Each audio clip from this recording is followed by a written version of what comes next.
దేవుడు ఉండే రాజ్యము పరలోక పట్టణం, క్రీస్తుని నమ్మిన వారంతా చేరే పట్టణం. ఏ మానవుడు కట్టలేని అందమైన పట్టణం, బంగారంతో వెలగల రాళ్లతో కట్టబడింది.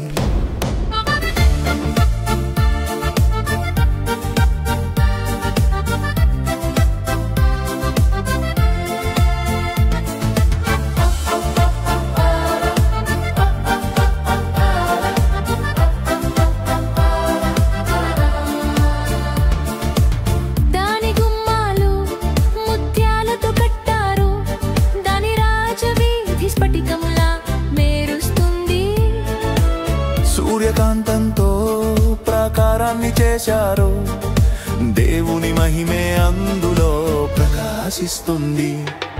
దేవుడు ఉండే రాజ్యము పరలోక పట్టణం, క్రీస్తుని నమ్మిన వారంతా చేరే పట్టణం. ఏ మానవుడు కట్టలేని అందమైన పట్టణం, బంగారంతో వెలగల రాయలతో కట్టబడింది.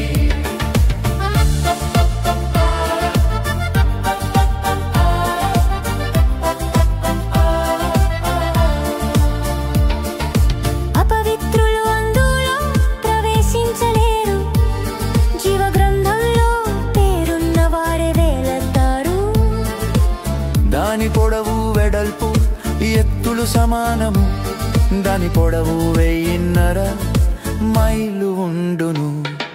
దేవుడు ఉండే రాజ్యము పరలోక పట్టణం, క్రీస్తుని నమ్మిన వారంతా చేరే పట్టణం. ఏ మానవుడు కట్టలేని అందమైన పట్టణం, బంగారంతో వెలగల రాళ్లతో కట్టబడింది.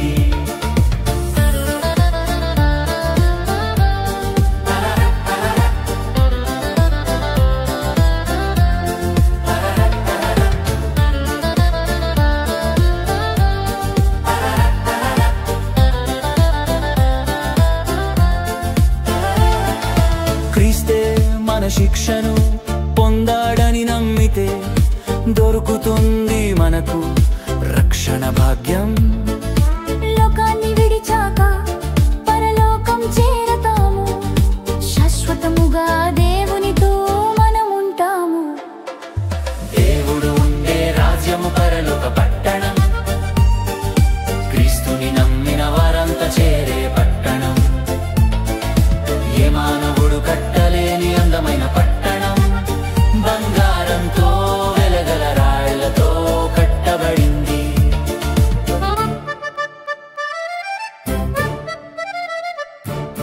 క్రీస్తుని నమ్మని వారందరూ నరకం పోతారు, ఎప్పటికీ అగ్ని ఆరదు, మనిషి చావడు. యుగ